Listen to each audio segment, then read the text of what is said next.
She was 32 weeks pregnant, lying in a hospital bed, hooked to a monitor, watching her daughter's heartbeat on the screen. 144, I truly believe 144, this partnership will elevate the 144. entire Her department. husband walked in. He did not ask how she was feeling. He did not look at the monitor. He Just asked sign about right a here, file, Claire. It's the a final business step. file. She gave him the answer. He said she was wrong. She said she wasn't. And then It's okay, the sweetheart. slap came from the left side. I'm here now. Sharp, fast. The sound of Everything an is going open to be all hand right. against a woman's face in a hospital room where she was supposed to be safe. She sat there. Her hand went slowly to her cheek. The monitor kept counting. 144, 144. Her unborn daughter's heartbeat, steady and unknowing. Her husband adjusted his cufflinks and walked out. She picked up her phone with shaking hands. She called 4 words to her father. Dad, come right now. What happened in the next 48 hours did not just end a marriage. It brought down a billion-dollar company. Because the man who slapped his pregnant wife in a hospital room forgot one thing. One critical, catastrophic thing. Her father had been waiting for a reason. And now he had one. Stay with Claire. Because what she discovers about the 2 years before that slap is far more devastating than the slap itself. And what she builds after, that is the part that will stay with you. Lesson statement. Before we begin, this story is for every woman who has ever made herself smaller to make someone else comfortable, who has ever explained away the signs, who has ever waited for the version of someone to come back that perhaps was never really there. This story is proof that losing the wrong life is not a loss. It is a beginning. If this story moves you, if even one moment feels like something you have lived or witnessed or carried quietly, please like this video and leave a comment below. Tell us which part hit hardest. Your words reach other women who need to know they are not alone. Share this with someone who needs to hear it today. And if you are new here, subscribe and stay, because every story on this channel is built for women who are ready to stop being quiet about the things that matter. You are exactly why we do this. The heart monitor beeped, steady, rhythmic, patient. It did not care about anything happening in room 412 of Mercy General Medical Center. It only counted 144, 144, 144. Claire Whitfield Ashford was 32 weeks pregnant. She lay in a hospital bed wearing a paper gown that crinkled every time she shifted her weight. Her dark hair was pulled back in a loose knot. There were shadows under her eyes from 3 nights of interrupted sleep and elevated blood pressure, readings, and the specific exhaustion of a body doing 2 people's work at once. The maternity floor nurses had been kind. They remembered her name without checking the chart.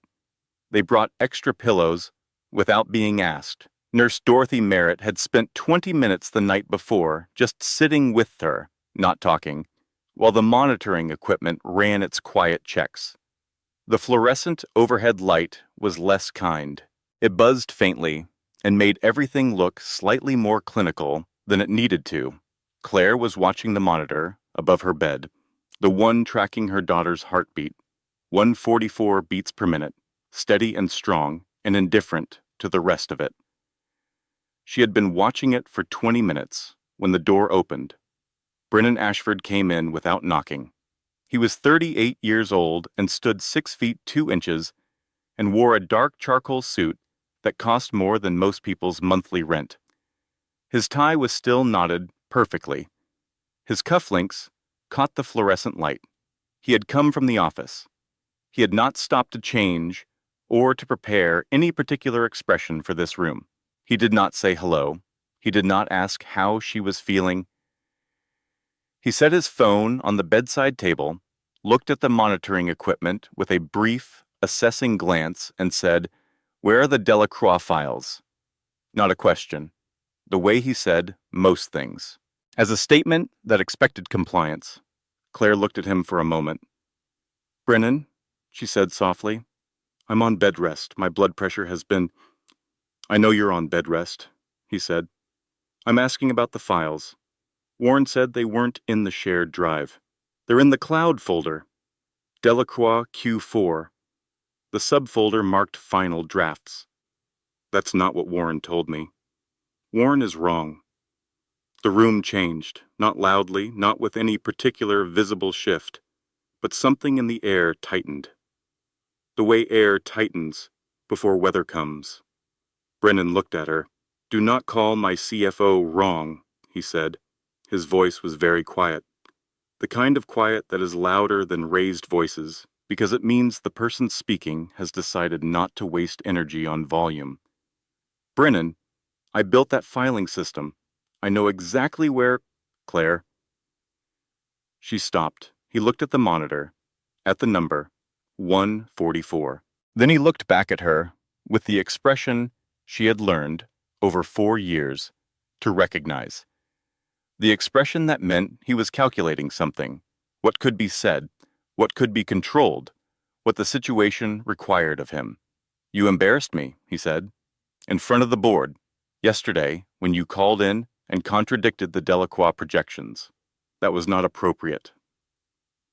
The projections were wrong. I was correcting. You were not asked to correct anything. You were not in the room. You called in from a hospital bed and argued with my financial team in front of our partners, because they were about to present numbers that is not your job anymore." The silence after that was specific, dense, the kind that has weight. Claire looked at the monitor. 144, 144. She breathed. "You're right," she said, and she hated herself a little for saying it. "I should have waited and talked to you privately. I'm sorry." She watched him recalibrate, watched the tightness in his jaw ease slightly. This was the way it worked. She gave ground. He accepted it. The temperature dropped. The day continued. Except today it did not work that way. "The board is asking questions about your involvement in the company," he said, "about your judgment, about whether having you on internal communications while you're in this condition is—" "This condition," she repeated. "Claire, I am 32 weeks pregnant with your daughter," she said. "That is not a condition. That is a—" "I am trying to explain to you," he said, and his voice dropped further, into that lowest register, the one that meant the conversation was over as far as he was concerned, "that your behavior is creating problems. Problems I have to manage, on top of everything else I am managing right now." She thought, "I should stop. I should let this go. I should wait until he is calmer and bring it up then." She had thought these things many times. She thought them again now, from a hospital bed, 32 weeks pregnant, with a blood pressure reading that her doctor had described as concerning. She said, "Warren is wrong about the file location. The documents are in the Q4 subfolder. I can tell him exactly where." The slap came from the left side. It was not a punch. It was not a shove. It was an open palm, moving fast, connecting with her left cheek with a sound that was somehow both sharp and flat at the same time. The way a hand connects when it moves through air that did not expect it. It was not the kind of strike meant to injure. It was the kind meant to stop, to silence, to remind. For 3 full seconds, nothing happened. The heart monitor did not change its count. 144, 144, 144. Claire's hand went to her face, slowly, the way hands move when the mind has not yet processed what the body already knows. Her fingers touched the heat rising in her cheek. She pressed gently, as if checking whether it was real. It was real. With some seal. Brennan stood at the foot of the bed, adjusting his cufflinks. He adjusted them with the same focused, precise attention he gave everything. Small clockwise rotation on the left. Check the right. Satisfied. The door opened. Dorothy Merritt came in carrying a blood pressure cuff and a tablet with the afternoon monitoring schedule. She was 31 years old and had been a maternity floor nurse for 7 years. She had walked into many kinds of rooms. She had developed a rapid professional ability to read a room's geometry in the first 2 seconds. She read this one. Her face did a specific thing, a complete, total freeze, followed by a recalibration so fast and so thorough that someone watching from outside might have missed it entirely. "Mr. Ashford," she said. Her voice was perfectly even. "I need to take Mrs. Ashford's vitals." Brennan looked at the nurse, then at Claire. Then he picked up his phone from the bedside table. He tucked it into his breast pocket. He walked to the door, opened it, and left without a word. His shoes were quiet on the linoleum. The door swung shut. Dorothy crossed the room in 4 steps. She did not say anything. She sat on the edge of the bed. She wrapped the cuff around Claire's arm with practiced, gentle hands. She pressed the button. She waited. The machine beeped. 178/112. Dorothy looked at the number. She looked at Claire. She set the tablet down on the bedside table. She said, very quietly, "Do you want me to call someone?" Claire stared at the wall. The fluorescent light hummed. The monitor counted. The baby moved inside her. A slow, rolling turn, the way her daughter moved when she was comfortable, unhurried, entirely unaware that anything in the world outside her had changed. Claire thought, I knew. Somewhere inside me, I knew it would come to this. She thought, I just didn't think it would happen here. She thought, I am 32 weeks pregnant in a hospital bed, and my husband just hit me and walked out adjusting his cufflinks. She said, "Call my father." Douglas Hartwell was 61 years old. He had built Hartwell Capital from a regional investment firm into one of the most respected private capital operations on the East Coast. He had done this over 22 years through a combination of accurate assessment, patience, and the willingness to move decisively when the moment required it. He was in a board meeting downtown, 7 blocks from Mercy General, when his phone lit up with his daughter's name. He picked up on the second ring. Claire said 4 words, "Dad, come right now." Douglas Hartwell said, "I'm already walking." He was already walking. He ended the call, set his phone in his breast pocket, nodded to the board chair, and walked out of the meeting without explanation. He took the stairs. He came out onto the sidewalk, moving at the outer edge of what walking could mean. 7 blocks, 11 minutes. He arrived with his coat still on, and his reading glasses pushed up on his forehead, forgotten there since the meeting. He came through the door of room 412 and stopped. He saw his daughter's face, the redness already deepening on her left cheek, the hand still pressed lightly against it, the careful, controlled expression of someone holding themselves together through sheer force of decision. He crossed the room in 4 steps. He sat in the plastic chair beside her bed. He took both her hands in his. His hands were large and warm. She remembered being 5 years old and completely certain that nothing truly bad could happen while her father was holding her hands. She was not 5 years old, but she held on. "Tell me what happened," he said. His voice was calm. The specific calm that requires enormous effort to produce. The calm of someone who has decided that what his daughter needs right now is steadiness. And so steadiness is what she will get, regardless of what it costs him.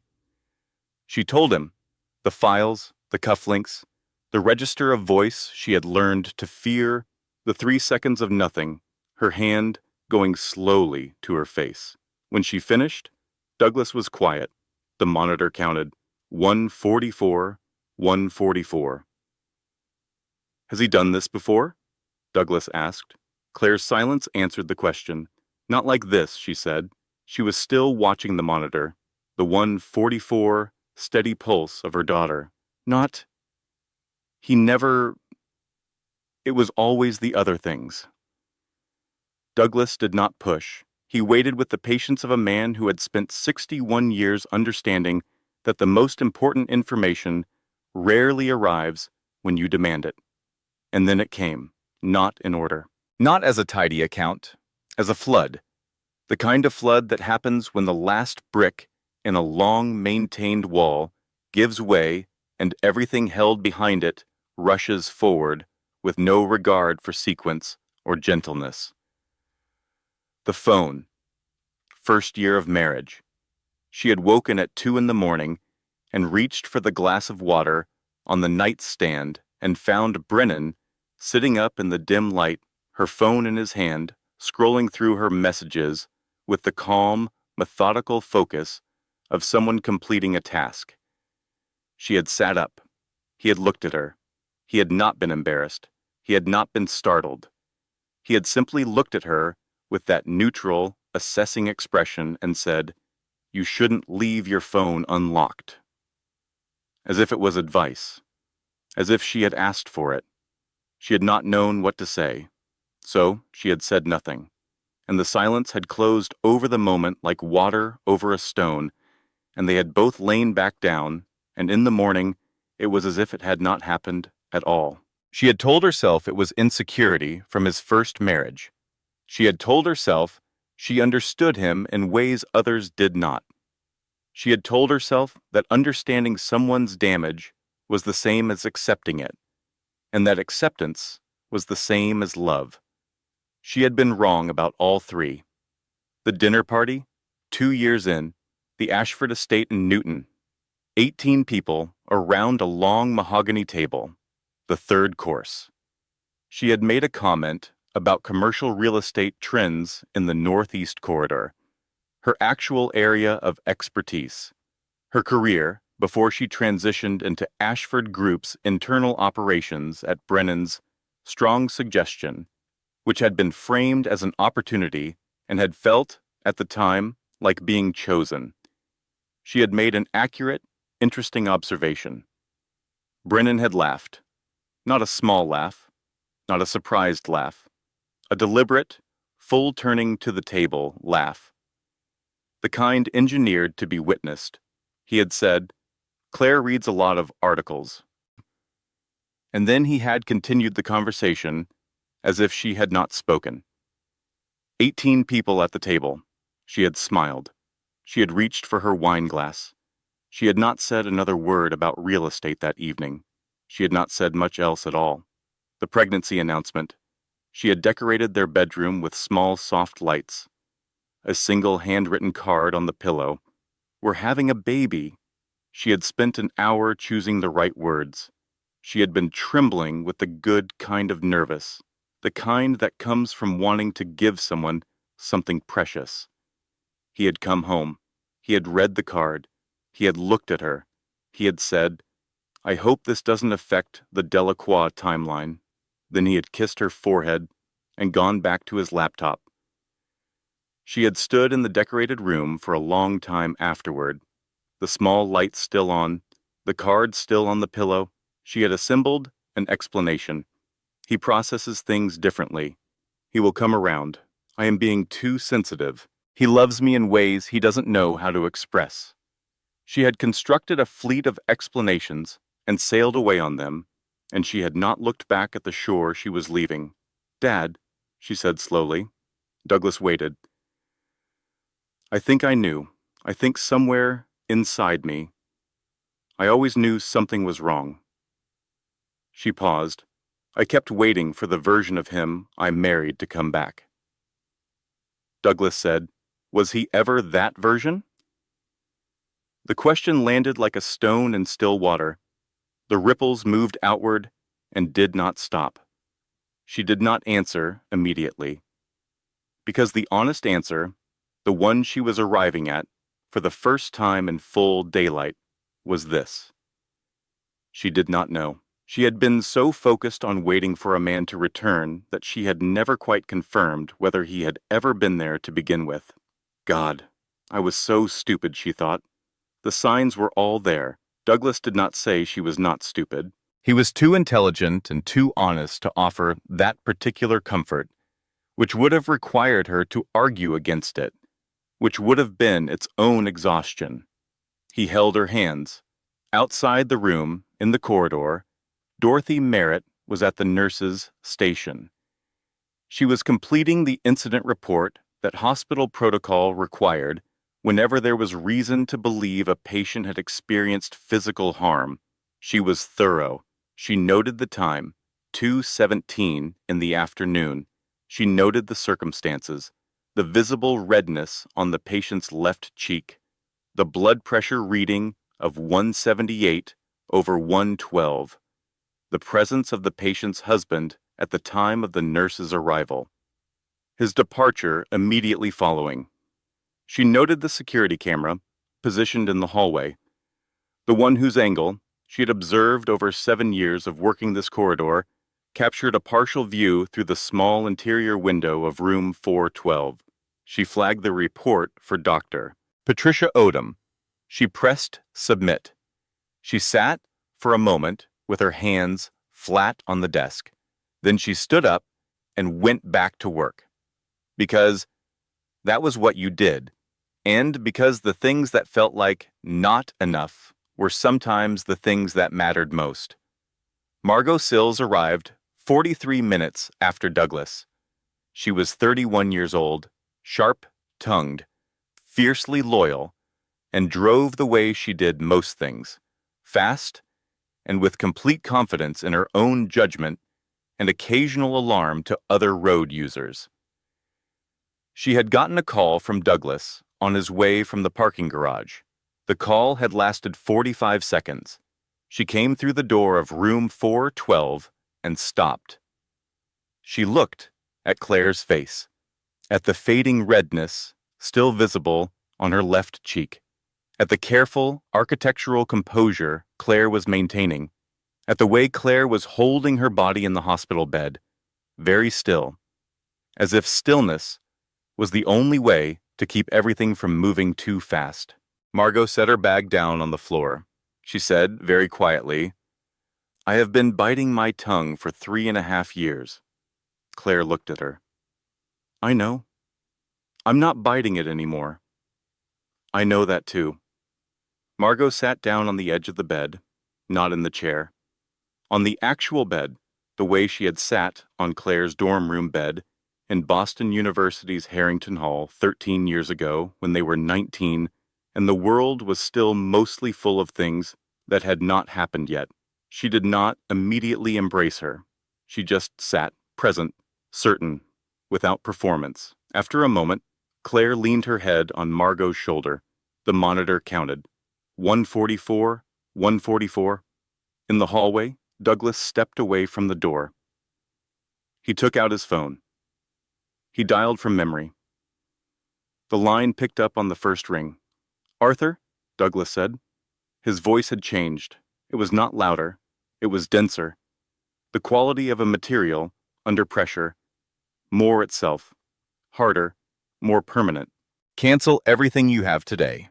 I need you at Mercy General Medical Center, 4th floor. And when you come, bring the Ashford prenuptial file. The full file. Everything." Arthur Kane said, "How bad?" "He struck my daughter in her hospital room. She is 32 weeks pregnant." A silence of 3 seconds. "I'll be there in 20 minutes, Arthur said. And Douglas, "Yes. I'll call Henderson at the exchange." Douglas exhaled. The exhale contained relief and cold certainty and something final. "Thank you," he said. He ended the call. He stood in the maternity floor corridor with the sounds of the ward around him, soft shoes on linoleum, a call button chiming, distant voices, somewhere down the hall a newborn's first announcement of itself to the world. And he allowed himself 30 seconds. He felt everything he was not going to allow himself to feel in front of his daughter. Then he put it away. He straightened his coat. He went back in. Arthur Kane arrived in 18 minutes. He was 52 years old, silver-haired, and carried himself with the specific economy of a man who had spent 30 years in high-stakes legal rooms and learned that the least movement frequently conveyed the most authority. He set his leather briefcase on the window ledge. He set a manila folder beside it. He greeted Douglas with a look that conveyed everything and nothing. He greeted Claire with the quiet, direct warmth of someone who had known her since she was 12 years old and was not going to pretend this was an ordinary afternoon. He did not open the folder immediately. "Before I show you this," he said, "I want to explain how I have it." Douglas had commissioned a routine quarterly review of Claire's prenuptial agreement 6 weeks earlier. He had done this quietly, without mentioning it to Claire, because she had said something at a family dinner in October. Almost in passing, between courses, the way people mention the things that are actually frightening them, that the prenuptial agreement had recently come up again, that Brennan had asked her to sign something he described as a clarifying amendment. She had mentioned it once and not returned to it. Douglas had returned to it in private. Arthur opened the folder, the prenuptial agreement Claire had signed 4 years ago, the one her own attorney had reviewed, the one she had signed in good faith on a bright Thursday afternoon with her whole life feeling, for the first time, like it was genuinely beginning, had been amended, once, 18 months ago.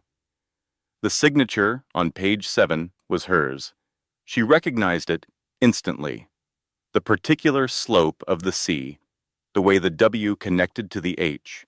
Her own handwriting, confident and clear, on a document she had been told was a routine insurance update for the quarterly financial review. She remembered the morning she had signed it.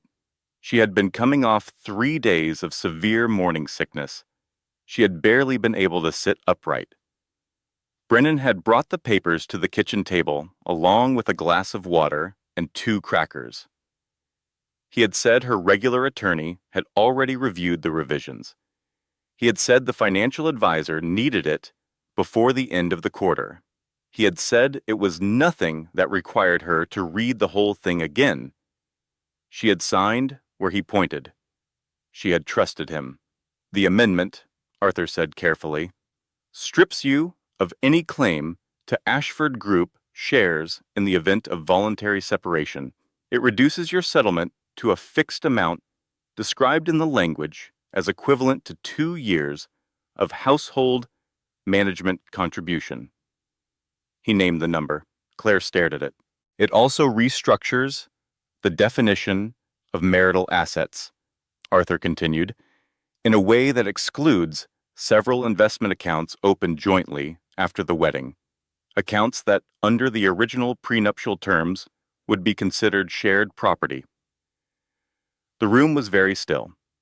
Margot, on the chair by the window, was not moving. Douglas was looking at the street below.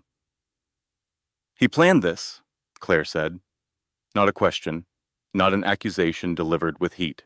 A statement, flat and certain, the statement of someone who has arrived at a conclusion and is simply saying it out loud for the first time.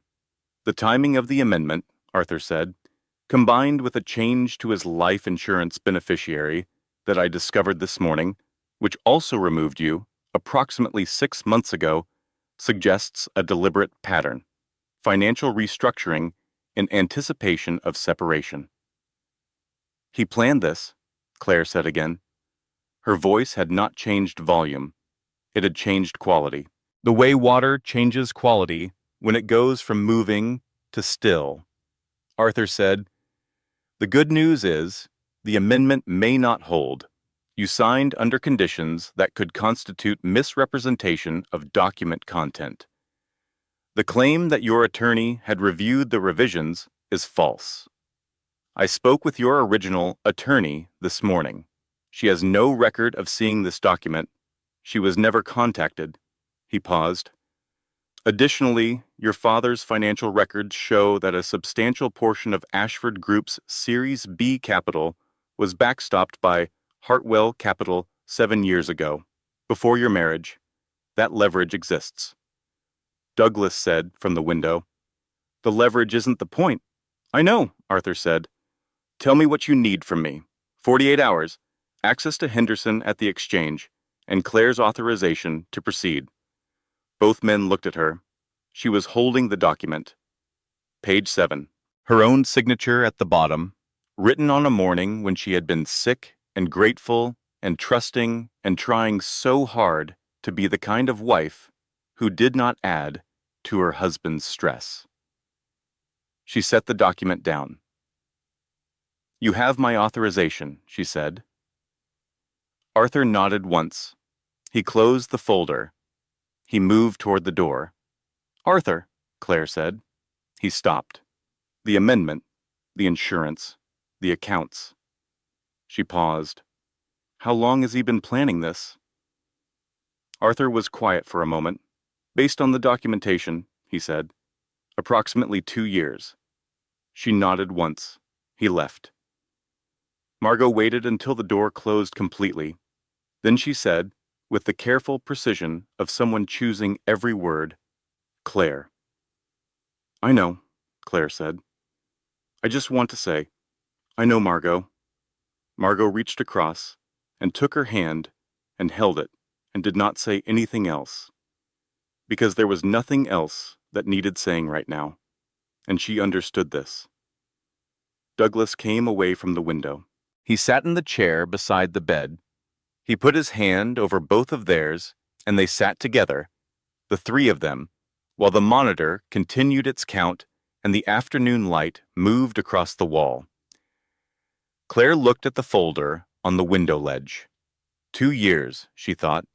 2 years of sharing a bed, a table, a life, with a man who had already decided to leave and was waiting for the most advantageous moment. 2 years of her believing she was building something while he was quietly dismantling it. 2 years of her making herself smaller and more accommodating and calling it partnership. I disappeared, she thought. Over 4 years, I made myself smaller and quieter and more careful, and I called it love. And it was not love. I helped him do it, and I told myself I was being a good wife. This was not self-blame. She knew the difference between self-blame and recognition. She had crossed to the right side of that difference somewhere in the last 30 minutes, and she intended to stay there. The baby moved, a long, slow roll from the inside. The kind of movement that said, "Still here, both of us, still here." Claire put her hand on her belly. "I know," she said quietly. "We're going to be okay." She was not certain of this yet, but she said it out loud because she understood somewhere deep in herself that some truths need to be spoken before they can become real. For 4 minutes after that, she sat alone.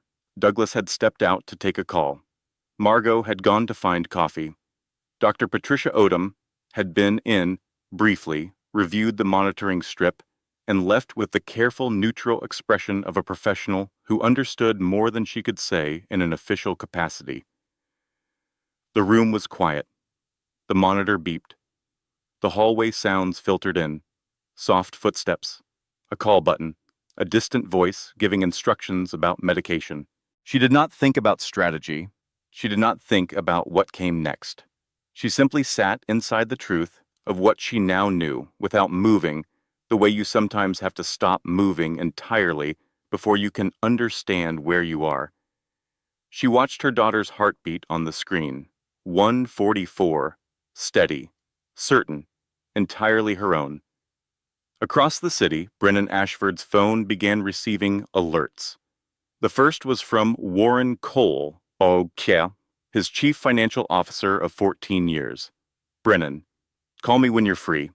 Something is moving with the Hartwell position." The second was from his personal broker. The third was from his broker again, marked urgent. The fourth was not a message. It was a news alert from a financial wire service. A small item, the kind that registers as minor background noise until the moment it does not. Hartwell Capital announces strategic review of minority holdings, citing governance concerns. Statement attributed to CEO Douglas Hartwell. Brennan read the alert. He read it a second time. He called Warren. Warren said, "The Hartwell shares are moving. Someone is liquidating the minority position and simultaneously." "How much?" Brennan said. Warren told him. A silence of 4 seconds. 4 seconds is a long time for Brennan Ashford to be silent. He said, "Get me my car." Brennan arrived at Mercy General 23 minutes later. He had used those 23 minutes productively. He had recalibrated. This was a skill he had honed over 15 years of high-pressure rooms. Rapid inventory of a situation, identification of what could still be controlled, construction of an appropriate posture for the room he was about to enter. He had also stopped at the hospital gift shop. The white roses were expensive, long-stemmed, wrapped in substantial cellophane with a tasteful bow, the kind of arrangement that communicated both remorse and the ease with which remorse could be expressed. He rode the elevator to the 4th floor with the roses in his left hand and his phone in his right, reading Warren's latest update on the Hartwell position. He put the phone in his pocket when the doors opened. He walked the corridor with the settled, purposeful stride of a man who owns whatever room he is about to enter. He did not expect to find Arthur Kane in room 412. He stopped in the doorway. He looked at Arthur, standing by the window with a leather briefcase, at Douglas, in the chair beside Claire's bed, at Claire herself, sitting upright with her hands folded over her belly and an expression he had not seen on her face before, not in 4 years of marriage. He looked at the roses in his own hand. He came in. He set the roses on the window ledge. He positioned himself at the foot of the bed, standing, because sitting would have meant accepting the arrangement of the room as given. "Douglas," he said. His voice was warm, concerned, the voice of a man who has arrived at a difficult family moment and intends to help navigate it. "Arthur, I'm glad you're both here. I was going to call you both. Claire and I had a difficult morning. I want to make sure everyone has the full picture before anything. What exactly is there to understand?" Arthur said. He did not look up from the document in his hand. Brennan's jaw tightened a fraction. "Claire has been under significant stress, the bed rest, the pregnancy, the complications. It's been difficult for both of us. We had a disagreement that escalated in a way that keep us." "Brennan," Claire's voice. Quiet, level, without apology, without qualification. He looked at her. She said, "There's a security camera in the hallway." The silence after that had a specific texture, dense and without give. Brennan looked at the small window set into the hospital room door. He had been in this room many times in the past 3 days. He had never, in those times, thought about the angle of the hallway security camera in relation to that window. He was thinking about it now. She watched him work through the calculation. She had always understood how fast his mind moved. She had once found this quality compelling, that velocity of processing. She watched him arrive at his assessment. What was salvageable, what was not, and what elements could still be shaped. "Claire," he said. His voice dropped to the private register, the one he had used across kitchen tables and in the dark of their bedroom, and in all the spaces he had curated for just the two of them. The voice she had once believed was intimacy. "Whatever you think happened this morning, I am not doing this," she said. He stopped. "Not today," she said. "Not anymore." 4 years of marriage, and she had never said those words in that combination. They cost her something real to say.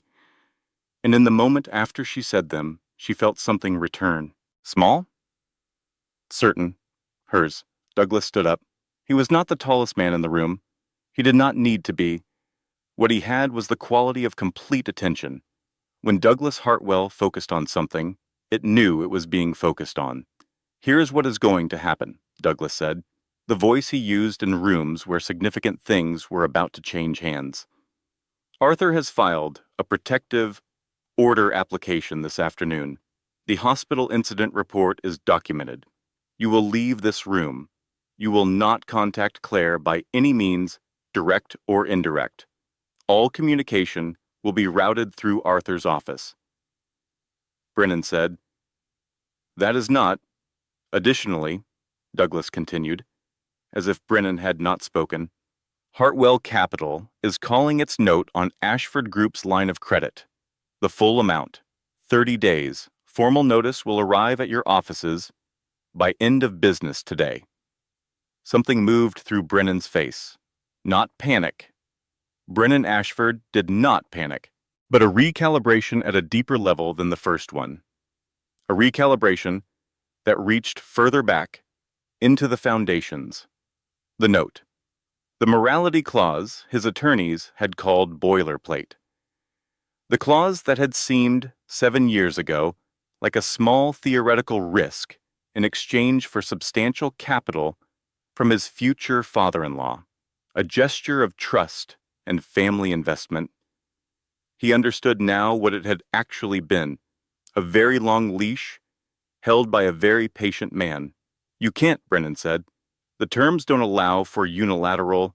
The terms, Arthur said, and now he looked up, include a morality clause requiring conduct that does not detract from the creditworthiness or public standing of the borrowing entity. A chief executive officer striking his pregnant wife in a hospital room, recorded on security camera, and the resulting incident report filed with the State Department of Public Health. Our legal team is prepared to argue this constitutes conduct detrimental to public standing. A pause. They are confident in that argument, Arthur said. Brennan looked at Claire. She met his gaze. She was not triumphant. She was not grieving. She was something quieter and more durable than either of those. She was watching him the way you watch a storm from inside a house you know is solid, fully aware of its power, no longer afraid of it. I deserved better than this, she thought, out loud, inside herself, for the first time. I deserved so much better than this. From the very beginning. You are going to regret this, Brennan said. She said, I already have enough regrets. This will not be one of them. He left. The door closed behind him. The white roses sat on the window ledge. Nobody moved them. Nobody touched them. They stood in their cellophane in the late afternoon light, expensive and unopened, and slowly, already, beginning to die. Margot came back through the door 20 seconds later. She had been in the hallway the entire time.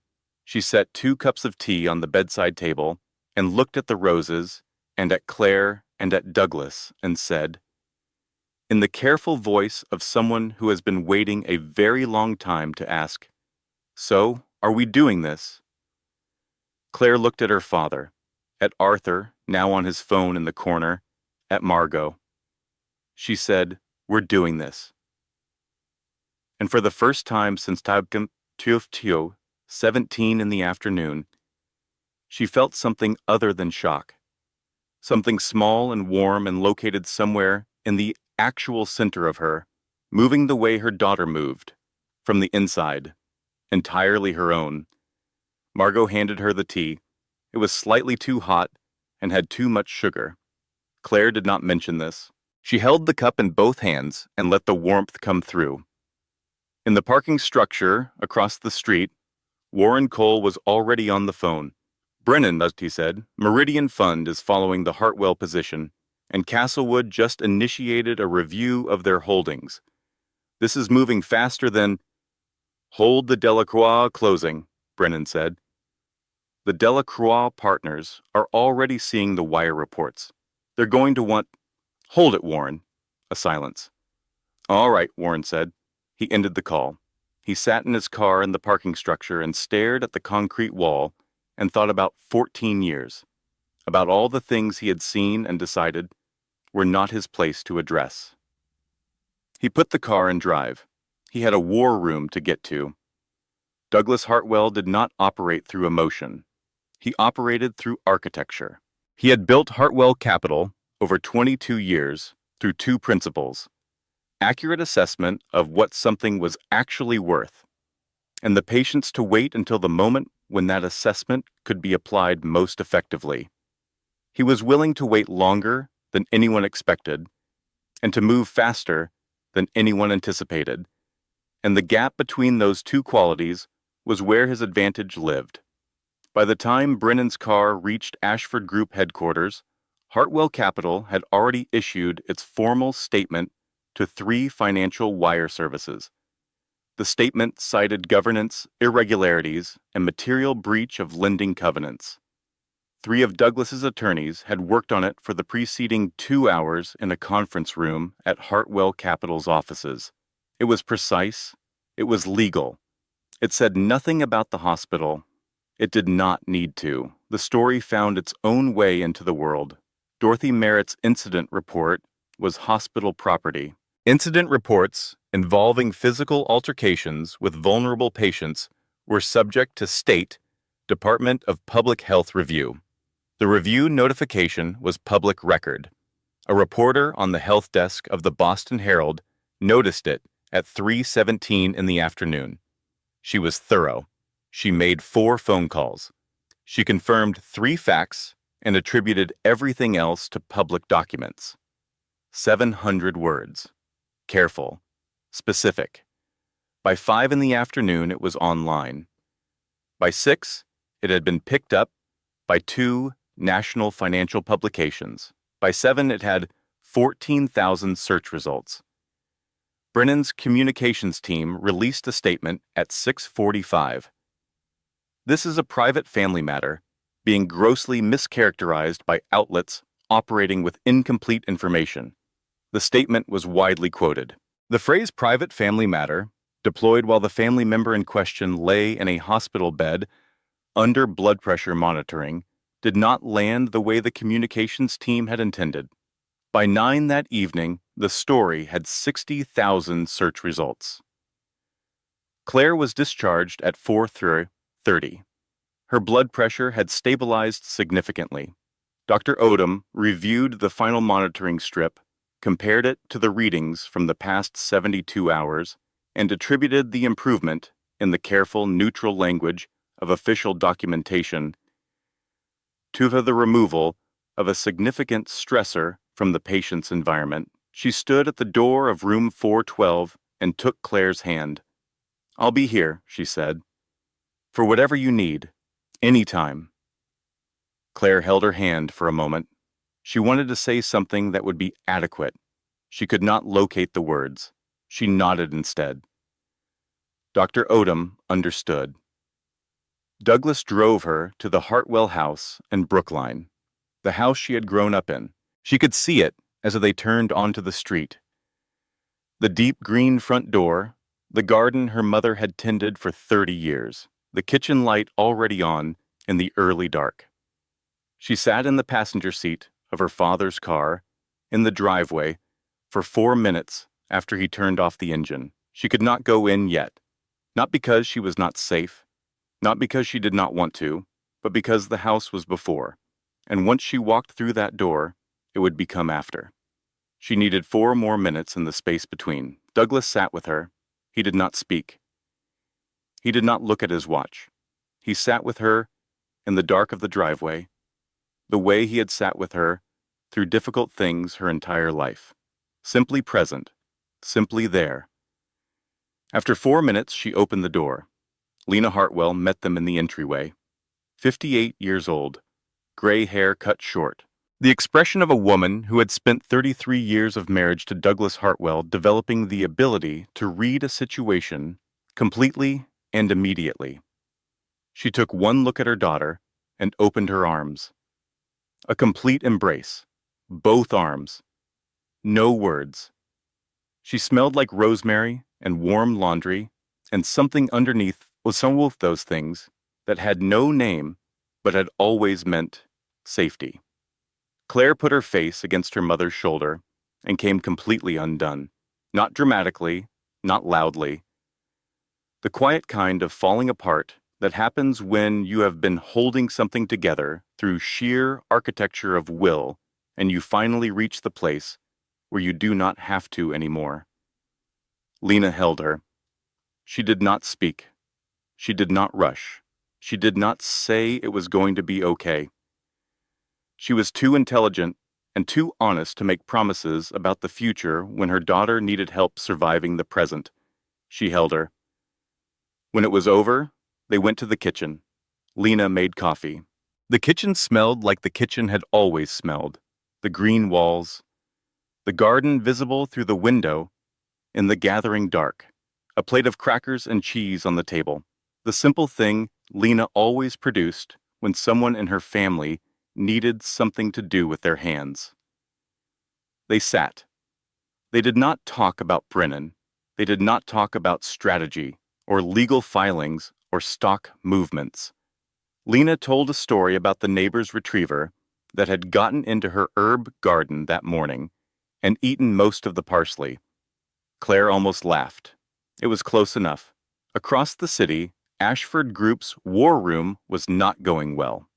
Warren Cole was present, 3 senior vice presidents, the communications director and her 2 assistants, Brennan's personal attorney, Henry Blackwood, on speakerphone from his home office. The mood was not panic. Brennan did not allow panic in his rooms, but there was a quality to it, the specific tension of experienced professionals who understood exactly how bad a situation could become and were running the numbers in real time. The Hartwell note, called at 30 days, was not company ending on its own. Ashford Group had sufficient liquidity. With aggressive management, it could be refinanced. What could not be easily managed was what came with it. Because Hartwell Capital did not move without reason. This was understood in the market. When Douglas Hartwell cited governance concerns and pulled a position, other investors began to ask questions. Not because they panicked, because they were professionals who understood that Douglas Hartwell's judgment had been accurate for 22 years. Questions became calls. Calls became formal position reviews. Position reviews became announcements. By 9 that evening, Meridian Fund and Castlewood Partners had both announced formal reviews of their Ashford Group holdings. By 10, the stock had dropped 11% in after-hours trading. Warren Cole stood at the floor-to-ceiling window of the war room and looked at the city lights and thought about 14 years. About all the things he had witnessed in those years, about the dinners where Brennan had redirected conversations away from Claire, about the meetings where Brennan had taken credit for analyses she had prepared, about the small, consistent, unremarkable accumulation of a man making someone else smaller, about all the times Warren had decided it was not his place. He turned from the window.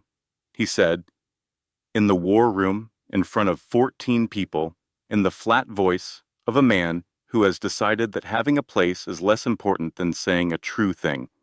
Brennan, this is not recoverable through communication strategy. You need to consider what it is you actually did today. The room went completely still. Brennan looked at Warren. The look was long and specific, and calibrated to communicate something that did not require words.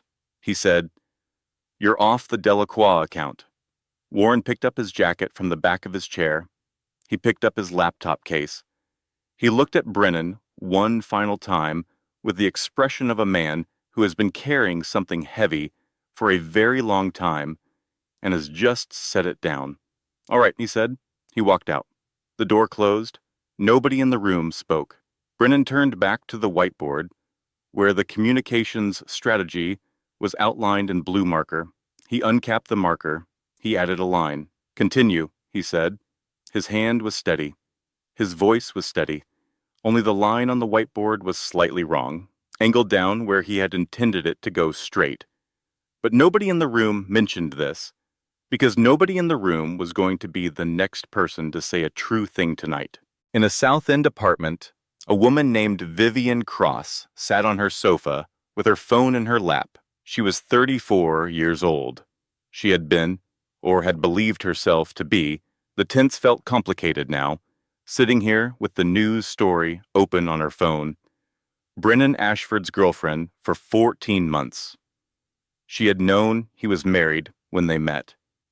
He had told her on their third date, in a tone so matter-of-fact, It had almost worked, that the marriage was over and everything but paperwork, that they had been living separate lives for years, that it was simply a matter of timing and legal process. She had believed him. She had believed a lot of things. She read the story about the hospital again, the 700 factual words, the incident report, the security camera, the blood pressure reading of a pregnant woman alone in a room with a man who hit her and walked out adjusting his cufflinks. She set the phone down on the cushion beside her. She sat with what she knew and what it meant. She thought about the text messages, the emails she had seen on his phone when he left it open on her kitchen counter, the 3 phone calls she had recorded on her own phone, not for any particular strategic reason, but because something in her had needed documentation, some quiet part of herself, insisting on a record even when the rest of her was not ready to look at it. She sat with all of this for a long time. Then she picked up her phone. She searched for Arthur Kane's office number. The attorney she had seen mentioned in a financial publication last year in connection with Hartwell Capital. She found it. She stared at the number for 3 minutes. Then she called. Arthur Kane's office received the call at 9:47 that evening. Arthur was still at his desk, because Arthur Kane was always still at his desk when a case required it. He listened. He asked 2 questions. He thanked Vivian Cross and told her that he would be in contact the following morning. Then he called Douglas. Douglas called Claire. Claire was in the guest room of the Hartwell house, the one that had been hers all through high school. The same blue curtains her mother had never replaced, which Claire had once found mortifying and now found entirely reassuring. She had slept, genuinely, deeply slept, from 11 until 7. She had expected to lie awake all night with the noise of her own thoughts. Instead, her body had claimed sleep like a survival mechanism, like a wise animal, finding shelter before a storm. She was sitting in the chair by the window when her father called. The garden was full of morning light. Her mother was below, moving among the lavender beds with garden clippers, working with the focused satisfaction of someone caring for something that was coming back to life. Vivian Cross called Arthur last night, Douglas said. Claire absorbed this. What does she want? Claire said. To help. A longer pause. Tell me, she said. Here is what Vivian Cross had. 14 months of evidence assembled without any intention of its becoming evidence.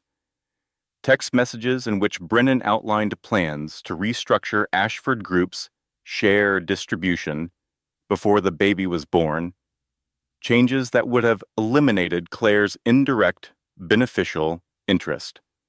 Emails between Brennan and his personal attorney, dated 8 months before the prenuptial amendment, was presented to Claire, discussing the specific language of that amendment and its intended financial effect on Claire's position.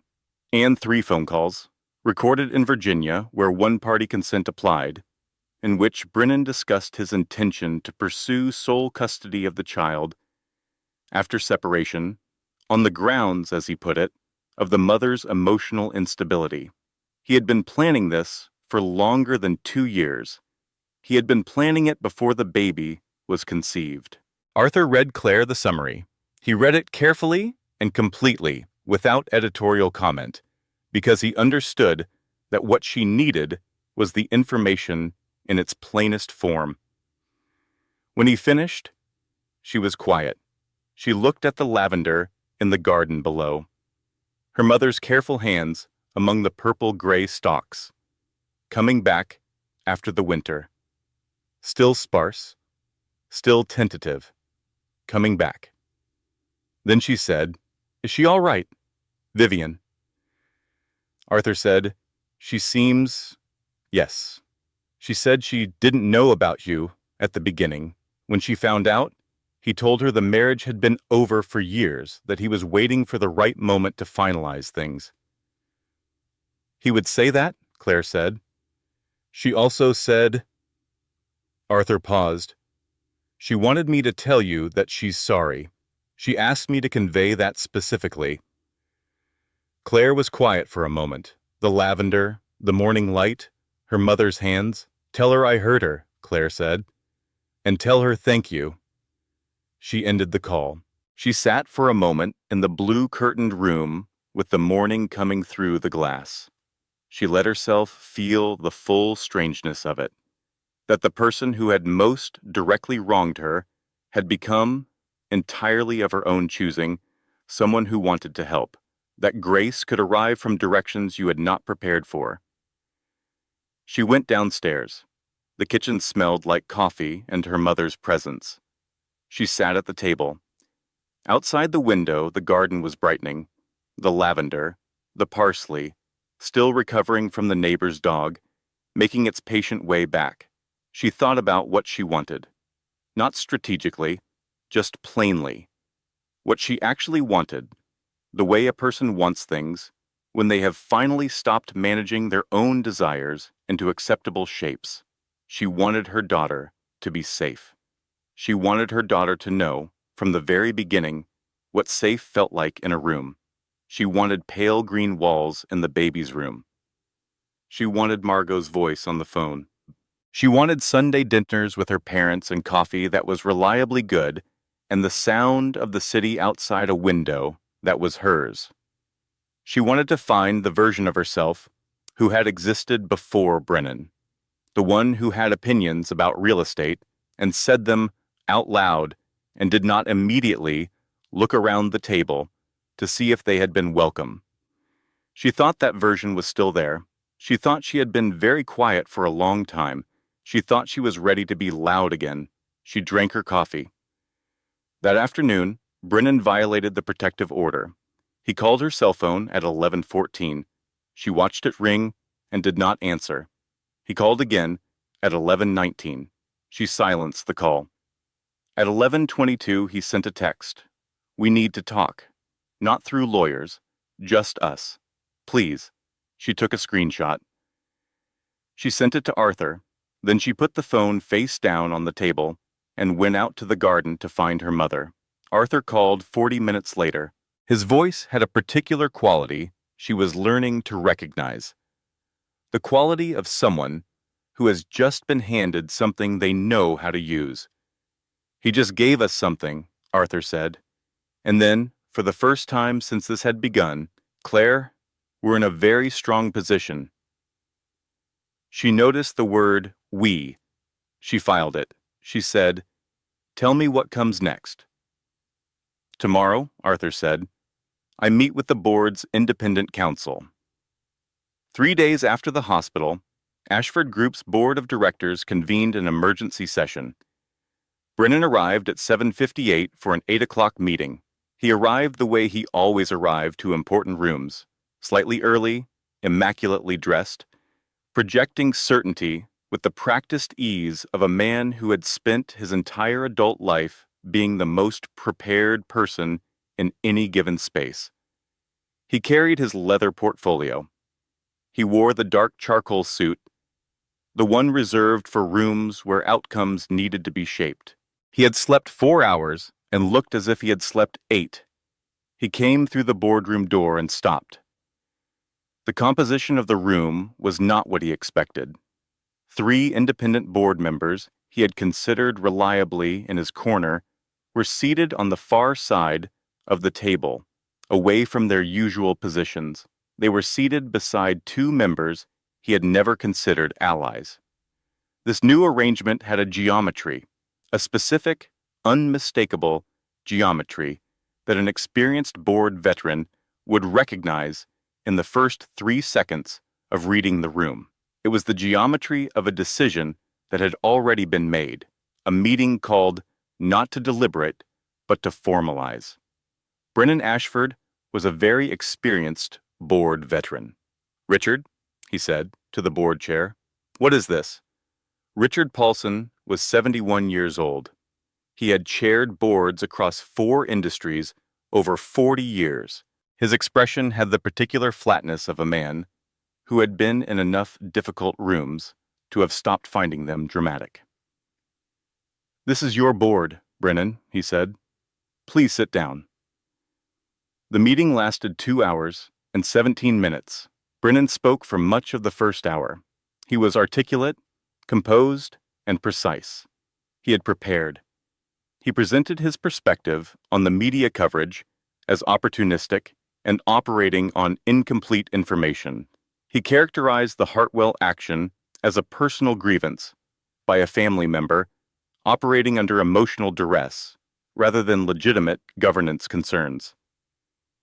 He argued that a paid leave would signal weakness to a market already operating on imperfect data. The board listened. The independent members asked questions. Their questions were specific.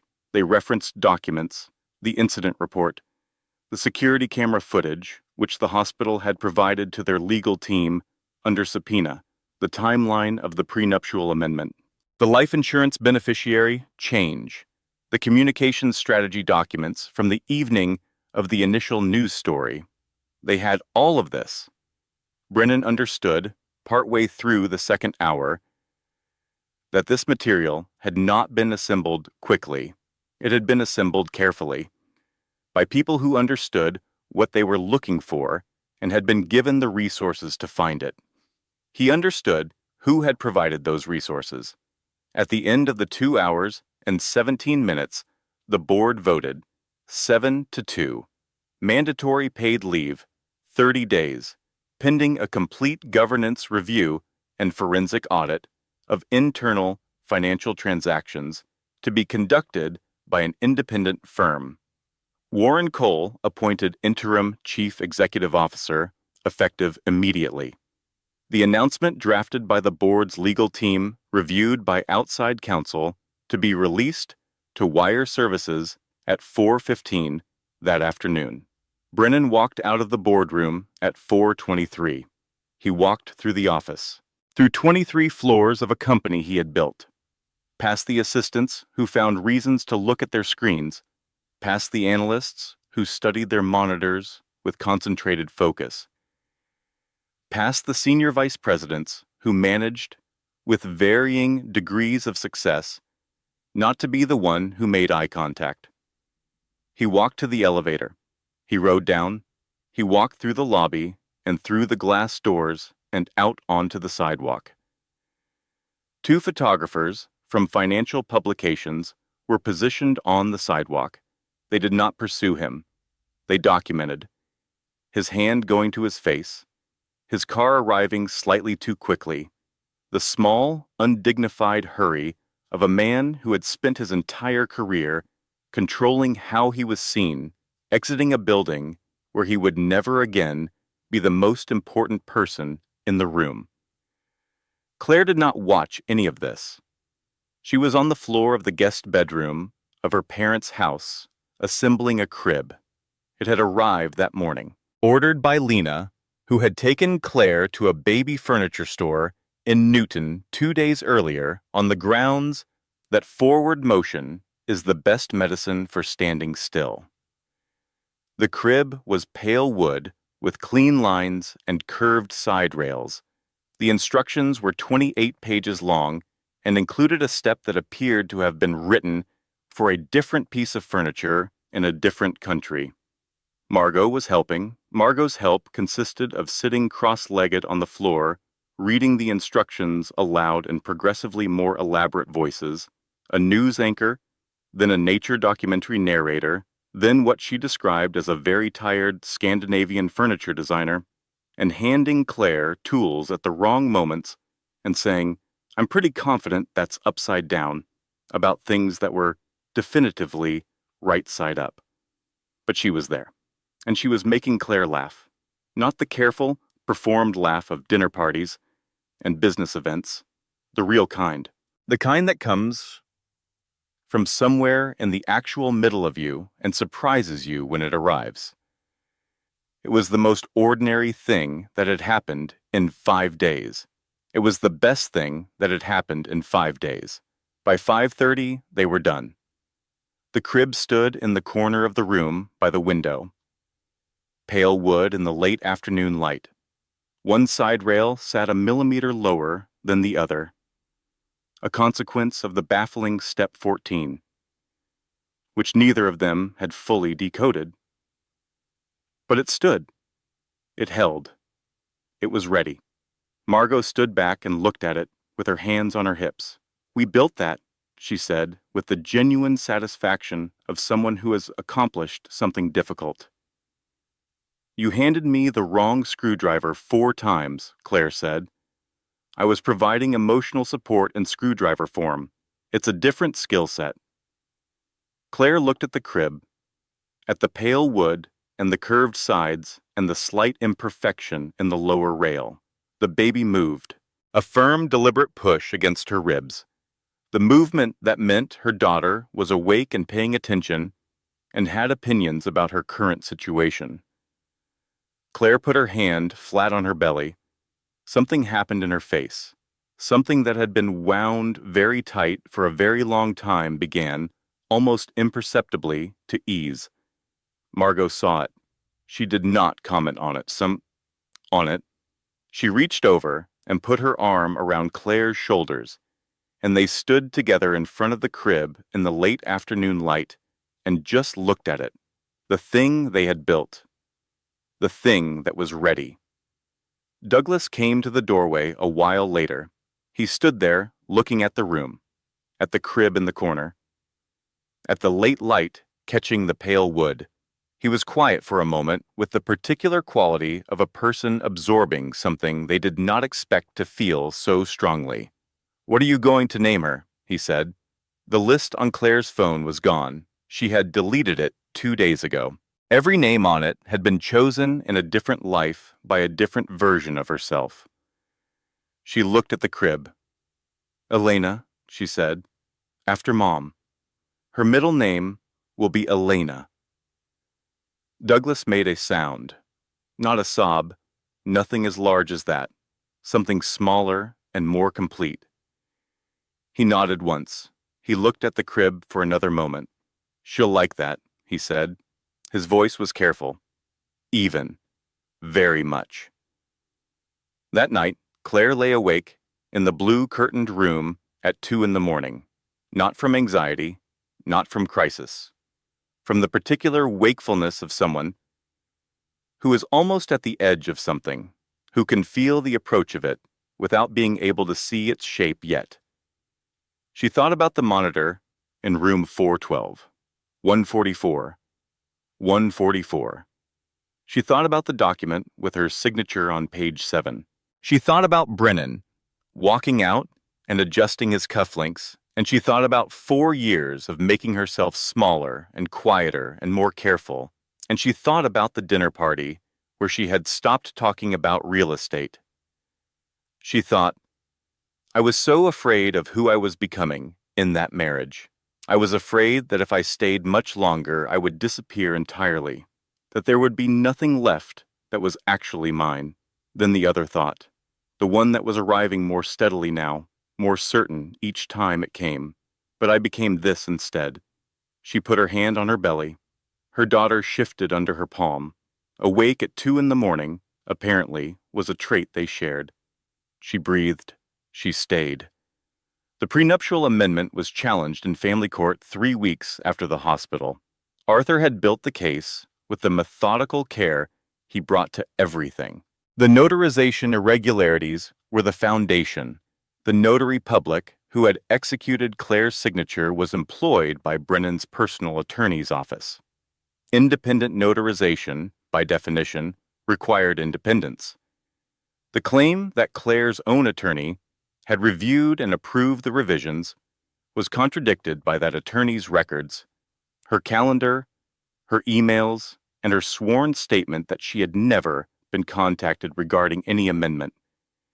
The misrepresentation of the document's nature, described to a woman in her first trimester, severely ill, as a routine insurance update, was documented in texts between Brennan and his attorney discussing how to present the document to Claire so that she would not feel the need to read it carefully. Brennan's legal team was excellent. 3 senior partners, a support team of 4, rates that could fund a small nonprofit. Arthur was better. The amendment was suspended pending full evidentiary review. Claire's claims reverted to the original prenuptial terms. The original terms were, it turned out, quite generous. Written by her own attorney 4 years ago in good faith by someone who had believed the marriage was going to be one. The board's governance review ran concurrently. It produced findings that were, in the precise language, of corporate investigation concerning. The forensic audit identified irregularities in several internal financial transactions. Brennan's paid leave was extended. A negotiation began. Quiet, extended, conducted through multiple layers of representation. On one side, Brennan's personal attorneys and the firm he had retained to manage the board dispute. On the other, the board's independent counsel and, at a remove, Arthur Kane. The negotiation resolved after 11 days. Brennan's resignation from Ashford Group, effective immediately. A separation package that was considerably smaller than he had imagined. A non-disparagement clause covering all parties. Warren Cole appointed permanent chief executive officer, contingent on board ratification. Warren Cole called Claire personally to tell her. He was brief and professional. Before ending the call, he said, "I should have said something sooner. There were things I saw over 14 years that I should have addressed. I didn't. I'm sorry for that." Claire said, "You said something when it mattered. You walked out when it mattered." A pause. "Thank you for saying that," he said. "I mean it," she said, and she did. The Hartwell Capital note was managed. Refinanced through a different institution, Ashford Group stabilized under Warren's leadership. Douglas reclaimed his capital position intact. He never spoke publicly about any aspect of it. He did not need to. Claire found an apartment in Beacon Hill. She found it with Margot on a Tuesday afternoon in late October, walking streets she had not walked since her marriage. She had forgotten, somewhere in 4 years, of the penthouse and Brennan's preferences and the careful navigation of his spaces, that she had always loved this neighborhood. The brick buildings and the uneven sidewalks and the way the afternoon light fell in the late fall. The apartment was a floor-through on the 3rd floor of a building on Acorn Street. High ceilings, 2 bedrooms, a kitchen that got morning light, a view from the living room window that was not impressive by any conventional measure, a courtyard, some trees, the backs of other buildings, but was hers. She signed the lease. She painted the living room a color called morning dew. It was a pale, specific green. Her mother stood in the doorway of the half-painted room on the Saturday morning Claire was working on it and said, "That's almost exactly the color of your bedroom at home, when you were growing up." Claire looked at the wall. "Is it?" she said. "Almost exactly," Lena said. Neither of them said anything else about it. Some things did not require comment. Some things were simply true and simply right and required only being seen. She set the crib up in the 2nd bedroom, the slightly imperfect one with the millimeter difference in the lower rail. She had considered taking it apart and redoing step 14 and decided against it. It had stood under assembly and it would stand under its purpose. She had decided, as a general principle, to stop apologizing for things that were almost right. She bought a chair for the corner of the room, a pale gray rocker with a curved back. She positioned it by the window where the morning light would come in. She sat in it for the first time on a Wednesday evening, alone in the apartment, and looked at the room she had built. The crib, the chair, the pale green walls of the other room visible through the doorway. The city sounds from outside. She thought, "I built this. This is mine." It was not the largest thought. It was not dramatic or triumphant. It was a simple and complete and entirely adequate thought, and she held it in both hands, like the cup of coffee in her mother's kitchen, and she let it be enough. She started therapy on a Thursday. Dr. Carol Whitmore was in her mid-40s, direct and occasionally dry, with the specific quality of patience that comes from spending many years with people in the middle of difficult things. She did not make Claire feel like a homework assignment. She did not perform empathy. She listened and asked questions and occasionally said things that required a week of thought. In their second session, she said, "You know what I notice? You never stopped being competent. You just stopped believing anyone wanted you to be." Claire thought about that sentence for 8 days. She thought about the dinner party, about going silent over her own expertise, about the 4 years of careful, performed smallness. She thought, "I knew things. I always knew things. I just stopped saying them out loud." In their fourth session, she said, "I want to find the version of me that existed before him." She was certain about things. She had opinions and said them. Dr. Whitmore said, "Where do you think she went?" Claire said, "She got very quiet, but I don't think she left." Dr. Whitmore said, "No, I don't think she did either." Vivian Cross sent a letter, handwritten. 3 pages, careful and honest. Claire read it once, completely, at her kitchen table on a Sunday morning with her coffee. When she finished, she folded it and put it in the drawer of her nightstand. She did not read it again, but she kept it. Some things are for keeping even before you fully understand why. On the phone with Margot one evening in November, Claire said, "You know what I keep thinking about? I keep thinking about who I was before him." She was so certain. She had strong opinions about everything and just said them out loud without checking whether they were welcome. Margot said, "What happened to her?" "She got very quiet," Claire said. "I kept making her quieter because it was easier, and I told myself it was compromise. I told myself I was being a good partner." A pause. "I'm going to find her," Claire said. "I think she's been there the whole time, just waiting." Margot said, "She never left. She was just being very, very quiet, waiting for you to stop asking permission to exist." Claire said, "Yeah." A long pause on the line, the comfortable kind. "Yeah," she said again. On a Tuesday morning in April, at 6:12 in the morning, Claire Whitfield gave birth to a daughter. The labor was 13 hours. Lena was in the room throughout. She had been the kind of presence that required no management. She handed things at the right moments, said quiet things at the right moments, put her hand on Claire's back during the hardest of it, and simply stayed. She had done this before, in other rooms, for other people she loved, and she understood that staying was sometimes the entire job. Margot had arrived at the hospital at 9 the previous evening.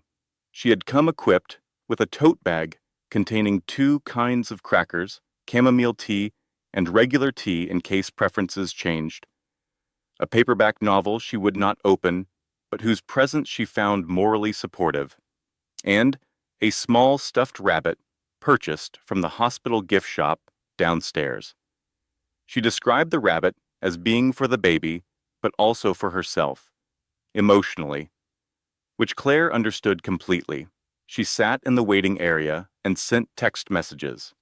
They ranged from genuinely supportive to deeply unhinged and covered all necessary bases. Douglas paced the hallway. He paced with the energy of a man who was accustomed to controlling outcomes and countering an outcome that could not be controlled, which is to say, he paced with great conviction and no measurable effect, back and forth on the maternity floor linoleum for 13 hours, and the nurses learned his circuit and stepped around it without comment and brought him coffee twice without being asked, which he received with the slightly surprised gratitude of a man not accustomed to being taken care of. Brennan was not there. Claire had known he would not be. The protective order was still in effect. The legal proceedings were ongoing. There were practical and legal reasons for his absence. The emotional reality was simpler.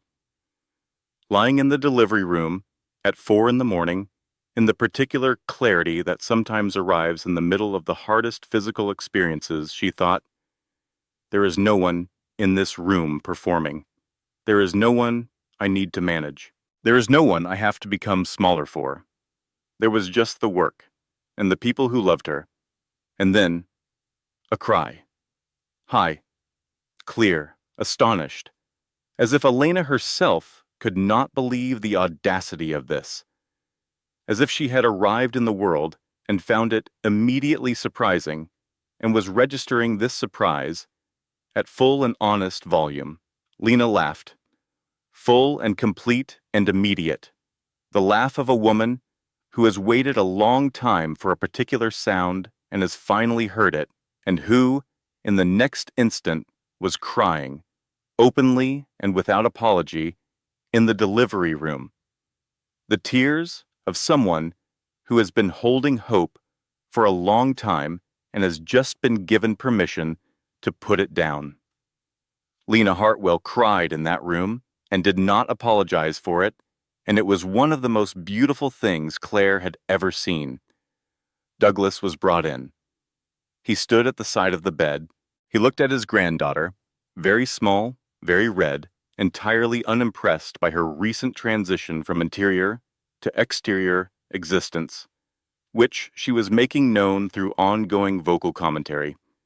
His face did something Claire had never, in 61 years of knowing him, seen it do. Every part of it opened, all the architecture of decades. The professional composure, the calibrated management of what to show and when to show it, the careful construction of how Douglas Hartwell appeared to the world, all of it dropped away, completely and instantly. He was just a man looking at a child, which is perhaps the oldest and most uncomplicated thing. He said, "Hello, Elena." Elena did not respond. She had things to say, and they were not yet words, but they were emphatically said. She had arrived in the world with strong opinions, and she intended to express them. Douglas sat down in the chair beside the bed and held his daughter's hand and looked at his granddaughter, and his face stayed open, and nothing about this required managing. In the months that followed, Claire rebuilt, not in a single gesture, not dramatically, in the slow, accumulative way that actual life works. Incrementally, imperfectly, with setbacks distributed at inconvenient intervals, and breakthroughs that arrived without announcement and did not always look, at first, like breakthroughs. She returned to work in February, when Elena was 4 months old, not to Ashford Group, to a consultancy she launched with 2 colleagues from her pre-Brennan career. Women she had drifted from during the years of her marriage, the drift so gradual she had not noticed it was happening until she was already far from shore. When she called them, both of them, with the slightly tentative energy of someone who is not sure what they will find, they were there, immediately, without requiring the drift to be explained. The consultancy's first year was good. The second year was better. She went to therapy every Thursday. She found over months that she was bringing different things to Dr. Whitmore.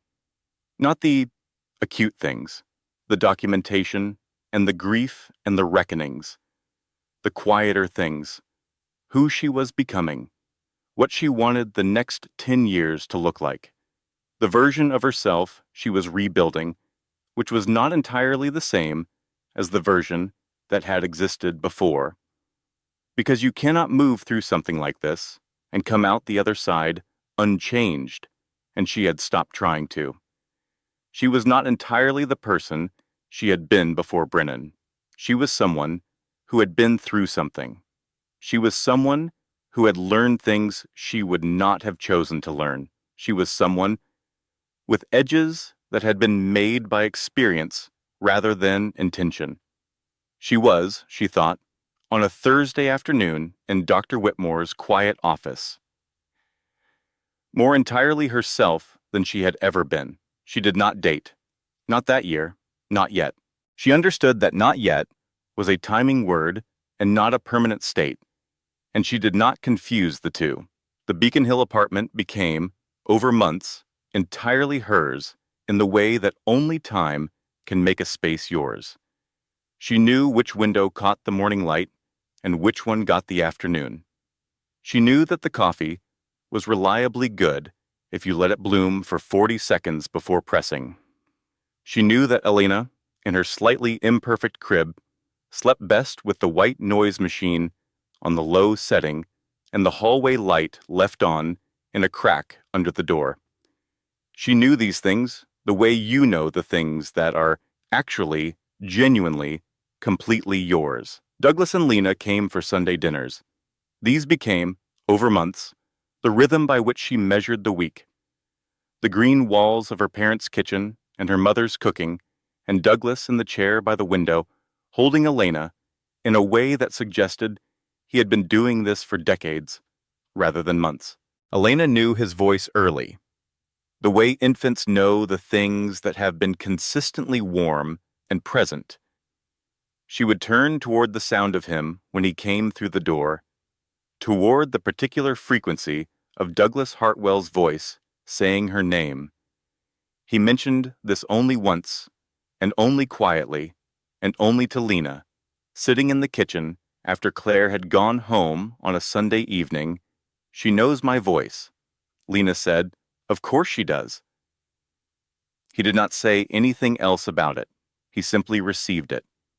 The way you receive the things that arrive, finally, after a very long wait. On a Thursday morning in December, 8 months after the hospital, Claire Whitfield sat at the kitchen table in her Beacon Hill apartment and drank coffee. That was exactly right. Elena was in the wooden high chair, slightly imperfect, purchased specifically because it reminded her of the crib, because she had made a decision sometime in the fall about things that were almost right, and was examining a piece of banana with the focused concentration of a scientist conducting research of significant importance. The morning light came through the kitchen window in a particular way. It came in at an angle that caught the pale green of the living room wall through the doorway and made it glow very slightly. It was a good light. It was a light she had learned to recognize and to be grateful for in the simple, daily way of someone who has decided to notice good things when they come. Her phone was on the table. She did not check it. She had not checked it in the first 15 minutes of being awake, which was something she had not been able to say for most of 4 years. She had not checked it 3 times, lock and unlock, searching for messages from a man who calibrated how much contact to give her based on what level of uncertainty kept her most compliant. She had not checked it at all. It sat on the table, face down, and she let it stay there. Elena looked up from the banana. She looked at her mother. She had her grandmother's eyes, which were Lena Hartwell's eyes, which were the light gray of early morning before the full color comes. She had Claire's mouth, which was to say she had an expressive mouth and opinions she wanted to express with it. She put the banana piece back on the tray. She reached out her small hand. She put it flat against Claire's cheek. Gently, the way small hands touch things that matter. With curiosity and complete honesty and no performance.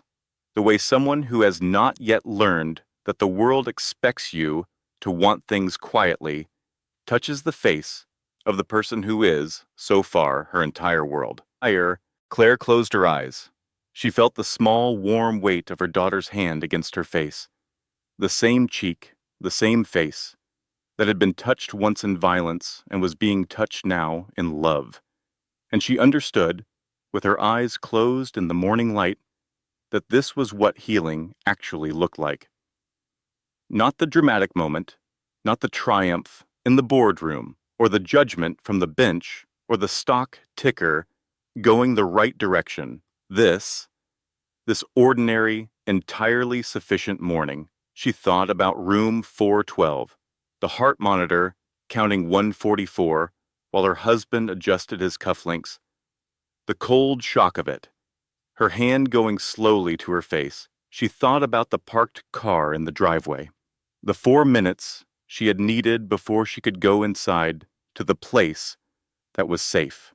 The distance between who she had been walking out of that hospital and who she was sitting here now. She thought about the prenuptial document and the 2 years of planning and the careful, systematic dismantling of her financial standing by a man she had trusted with everything. She thought about assembling the crib on the floor with Margot, reading instructions in theatrical voices. She thought about the 3 in the morning of waiting, sitting in the chair by the not quite perfect crib in the pale green room. She thought about Dr. Whitmore saying you never stopped being competent. You just stopped believing anyone wanted you to be. And the 8 days she had spent turning that sentence over. She thought about her mother's arms in the doorway. She thought about her father walking through a hospital corridor, already walking before she had finished the sentence. She thought the prison door had been unlocked the whole time. She thought, I just needed one terrible morning in a hospital room to finally believe I could walk through it. Elena pressed her palm more firmly against her mother's cheek. Insistent, present, entirely here. Claire opened her eyes. Her daughter was looking at her with those early morning gray eyes, direct and curious, and entirely without apology for demanding to be seen. Claire smiled. It was not the careful, performed smile of dinner parties and strategy meetings and the long management of another person's moods. It was the other kind, the kind that starts from somewhere you cannot locate and arrives on your face without asking permission. Elena, apparently satisfied with this result, returned her attention to the banana. Claire picked up her coffee. Outside the window, the city was beginning its morning. The particular sounds of it layering together, traffic and pigeons and the distant ordinary noise of people going to the places they needed to go. The sounds of a world that did not require her permission or her performance or her smallness. A world that was simply proceeding and had left a space in it for her.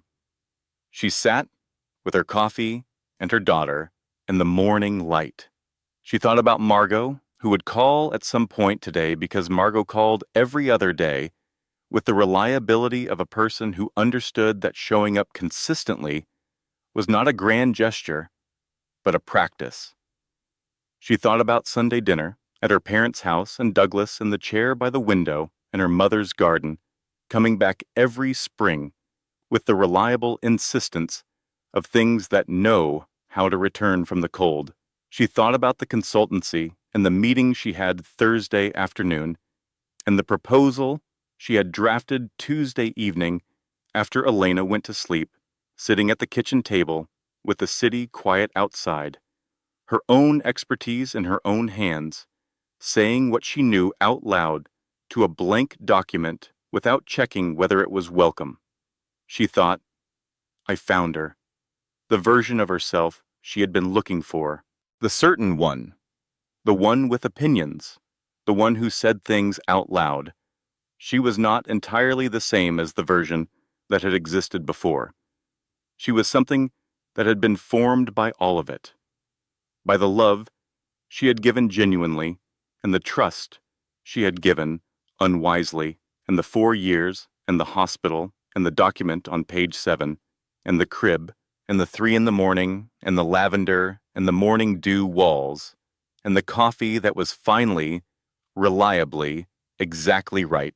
She was made of all of it, and she was more entirely herself than she had ever been. The baby banged her small fist on the tray of the high chair. This was a recent development. Elena had developed opinions about the pace of banana delivery and was prepared to register them through available means. "I hear you," Claire said. She got up. She cut another piece of banana. She put it on the tray. Elena examined it. Apparently satisfied, she picked it up. The morning continued. The light moved through the window and caught the pale green wall, and everything in the apartment was warm and ordinary and theirs. The coffee cooled to the right temperature. The city went about its business outside the glass.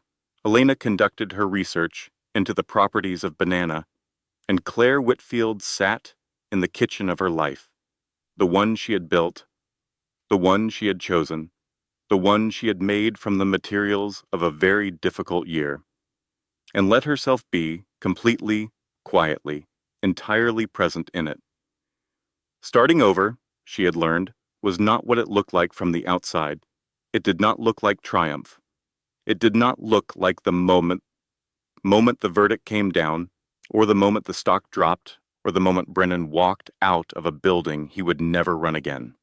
It looked like this: coffee and morning light and a daughter, with her grandmother's eyes, banging her fist on a wooden tray with the full-bodied confidence of someone who has never been told to want things quietly. It looked like staying.